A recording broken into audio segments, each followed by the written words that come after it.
Bonjour cher ami, j'espère que tu vas bien. Je suis très contente de te retrouver dans ma salle de bain.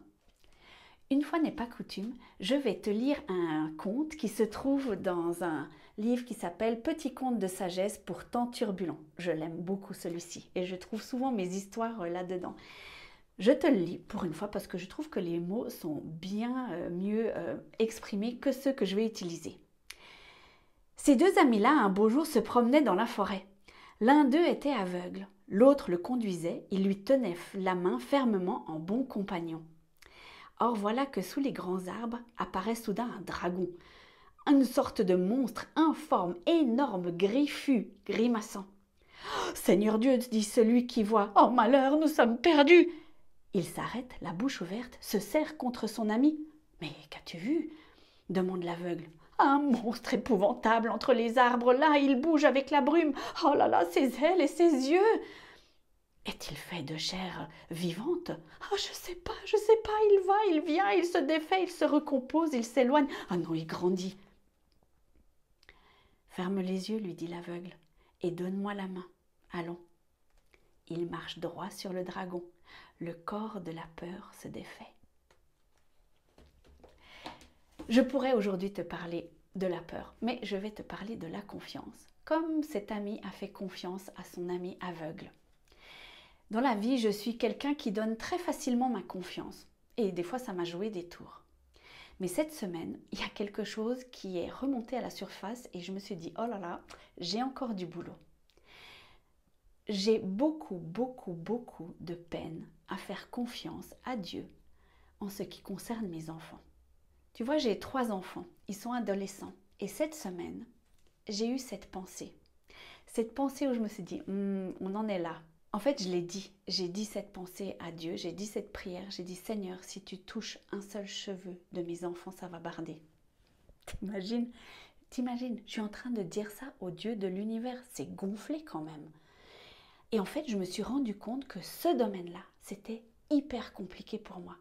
Parce que mes enfants adolescents sont en train de devenir adultes. Et c'est compliqué, ils sortent de leur cocon et c'est normal, je les vois se débattre, je les vois essayer des choses, je les vois nous confronter et c'est tout à fait normal. Mais en tant que maman, pour moi, c'est douloureux de les voir là-dedans. Et en fait, j'ai envie de dire, mais Seigneur, donne-moi ce qu'ils sont en train de vivre, je les vis à leur place et puis je leur donne une fois que c'est fait. Je sais, c'est pas la solution, j'ai bien compris. Mais c'est vraiment... Pour moi, c'est vraiment douloureux, cette période-là, parce que c'est douloureux de voir ces enfants souffrir. On aimerait tellement leur éviter. Et je sais aussi que ce n'est pas du tout la solution. Mais je me prête à penser, mais Seigneur, si tu les touches, si tu permets qu'il arrive quelque chose, mais ça va vraiment mal aller. Et en fait, je n'arrive pas à faire confiance à Dieu qu'il va en prendre soin. C'est compliqué, hein? C'est vraiment compliqué. Et puis, j'ai eu cette pensée de Dieu qui disait, mais Marie, tu crois que je ne comprends pas ce que tu me dis là? Tu crois que quand mon fils Jésus, il était flagellé, torturé, crucifié, qu'il est mort, tu crois que j'ai pas eu envie d'aller le chercher, d'aller justement prendre sa place pour qu'il n'ait pas à souffrir ça? Mais pourtant, c'était nécessaire. Et puis... je me suis dit qu'effectivement, si Dieu avait voulu pulvériser en moins de 2 les gens qui faisaient ça, il l'aurait fait, mais il ne l'a pas fait. D'ailleurs, si j'avais eu les pouvoirs à ce moment-là de faire, mais je les aurais dézingués, les mecs. Et Dieu ne l'a pas fait. Et c'est là où je me dis, c'est ce qui est incroyable, c'est que Dieu nous rejoint toujours dans nos pires sentiments. C'est quand même énorme de dire à Dieu, si tu touches à un seul cheveu de mes enfants, ça va barder, comme si je pouvais y faire quelque chose. Et en fait, il vient me chercher là-dessus, sur cette histoire de confiance. Peut-être que toi, c'est vraiment différent. Au niveau de la confiance, tu as peut-être de la peine à faire confiance aux gens, aux hommes, par exemple, parce que tu as été maltraité. Peut-être tu as de la peine à te faire confiance en toi déjà. Moi, mon défi, c'est faire confiance à Dieu pour mes enfants, qui va les accompagner, comme il m'a accompagné, comme il m'a équipé. Et puis, de lâcher prise, en fait, avec ça. Et on est encore avec cette histoire de lâcher prise. J'en ai marre, mais j'apprends à chaque fois. J'apprends.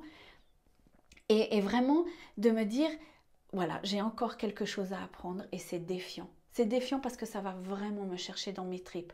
Et j'ai pas envie de vivre ça. J'ai pas envie, j'ai envie de dire, j'ai envie d'être tranquille et tout. Mais je sais que ça va m'amener plus loin. Et en fait, je sais que je dois travailler ça. Alors évidemment que tu commences à me connaître, je vais te parler d'entraînement. Ça s'entraîne, la confiance.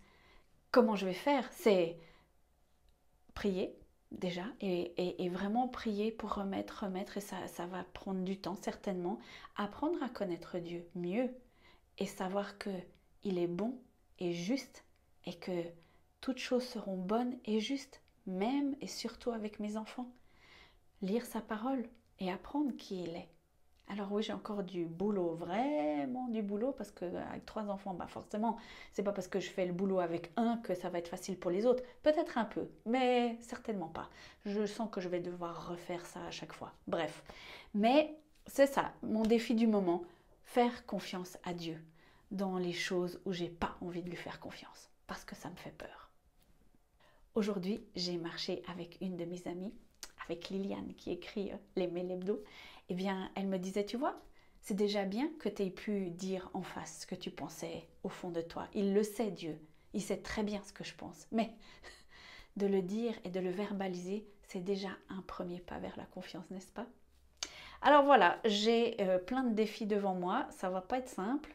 J'imagine que tu en as aussi plein, mais essaye de réfléchir à cette histoire de confiance. Où est-ce que tu as besoin de mettre ta confiance en Dieu? Pour quelle situation?